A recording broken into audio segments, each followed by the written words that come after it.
Hey everybody, Nate with Nate Dog Training. Make sure you subscribe to this channel. Also, make sure you get my book on Amazon called How to Train a Rescue Dog. Could be called How to Train Any Dog. What I'm going to talk to you a little bit today is the 4th of July. We got the big holiday coming up, and we've got millions and millions of dogs that are going to be under major stress because of it. And what's sad is, if you knew what I knew and you follow dog psychology, you follow relationship-based training, you wouldn't have a dog who needs to go on drugs or is freaked out hiding in a closet or under your bed. Why your dogs are scared and how you can do something to fix that. And it's not hard. But what everybody's done is you've reinforced fear.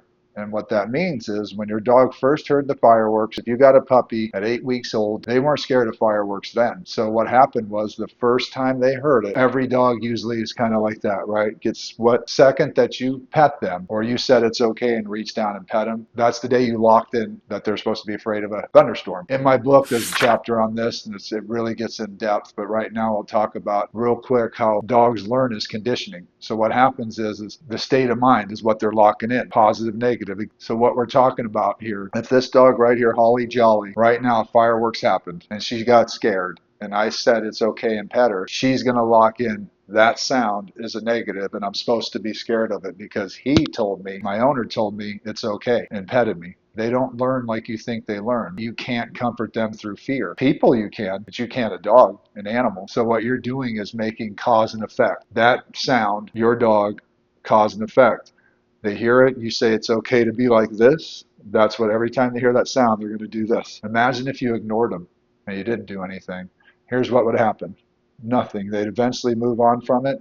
The next time it happened, they might do a little of that, but it won't last very long. Then third, fourth, fifth time, forget it. By the fifth time, they're not even going to care anymore and they're going to sleep through it. That's why it's so important that you don't give affection to an animal that's under stress, especially related to that stuff. Being in a vet office, totally different thing. Fireworks, thunderstorms, things like that. There's no reason for a dog to be scared. That's how you made him afraid of it. It could have happened. You might not even have thought about it. It could be 3 years now your dog's been hiding away from it, but it happened that first time. Let's say you got a rescue dog. You got a rescue dog that already has this built in, already came to you with fear. You didn't do it. You didn't condition that behavior. You didn't pet them when they're scared. If it does happen, and you ignore, you're going to see amazing things happen with your dog the next time. The main thing to fix this and to make sure that your dogs aren't scared is, of course, don't give affection, but also don't let them hide. Don't let your dogs go and run and hide under a bed or a closet. That's a dog soothing himself. Nothing's going to get us. It's not the boogeyman. We already know, as humans, we already know what that is. It's important our dogs see it for what it is. It really is meaningless. Letting them go hide is reinforcing fear. The only way to help that is put them on a leash and sit here and watch movies, TV, read. I put a leash on her.